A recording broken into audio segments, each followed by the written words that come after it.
notorious international fraudster Olatunji to spend 235 years in jail. Appeal court rules. Hello everyone, welcome to newsspottv. The Calabar Division of the Court of Appeal has upheld the conviction of a notorious international fraudster, Scales Olatunji, who was convicted for internet fraud and money laundering charges by a federal high court sitting in Uyo, Akwa Ibom State. Justice Agatha Okeke had on June 27, 2022, found Olatunji guilty of 45 count charges of internet fraud and money laundering preferred against him by the Uyo Zonal Command of the Economic and Financial Crimes Commission (EFCC) and sentenced him to 235 years imprisonment without an option of a fine. The convict was prosecuted following the receipt of a petition by Oslo Police District, Norway, requesting the assistance of the Commission in investigating a network of Nigerian citizens who had serially duped some Norwegians. Investigation shows that the convicts belonged to a syndicate of internet fraudsters who specialized in business email compromise (BEC). Olatunji defrauded the Norwegian government and its citizens to the tune of 525 million naira. He used the proceeds of the crime to purchase luxurious properties in choice areas within Lagos State. The offense is in contravention of the provisions of Section 18, subsection A of the Money Laundering Prohibition Act 2011.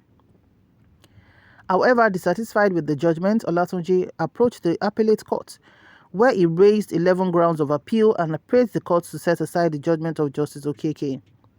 While arguing against the appeal, counsel to the EFCC, Nwadu Ukoha, prayed the court to uphold the judgment of the lower court and dismissed the appeal on the grounds that the prosecution proved its case beyond reasonable doubt. Delivering judgment on Friday, the three-man panel led by Justice Mohammed Saba Idris upheld the conviction of Olatunji and dismissed his appeal. So let's take some few comments. Somebody said, Africa is the only continent where governments punish their citizens without mercy. If it were a Norwegian who had done this, do you think he would have been punished this severely? Another person said, the judge should be celebrated. This is a record-breaking judgment. And they said, money laundering against Nigeria or Norway cause. I don't understand why you will use constitution that is meant to punish someone who transferred money from Nigeria to another country to punish someone who brought money into the country. Yes, he should be punished, but not under the money laundering. It's Norway who should punish him using that act, so you will have to transfer him to Norway authorities so they can get their money back from him. Another person said, but had the Sirika Air Nigeria got over 2 billion naira? EFCC Eagle cannot fly to catch him. Or what about Matawale of Zamfara, billion naira and 40 cars? No justice in Nigeria.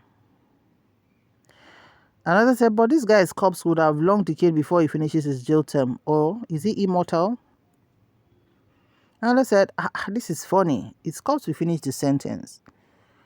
Okay, so these are the few comments that trailed this announcement of Scales Olatunji, who is alleged or have been found guilty of transferring and stealing over 500 million naira in Nigerian currency from the Norway authorities. What's your opinion on this?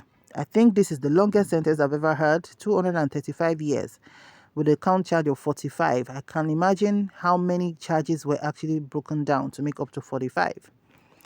Kindly drop your comments in the comment section below. Thank you so much for watching. Do remember to like, share, and subscribe to our channel. To our new subscribers, thank you for joining. And to our existing subscribers, thank you for always stopping by. We'll see you in the next video. Have a lovely day, and bye for now.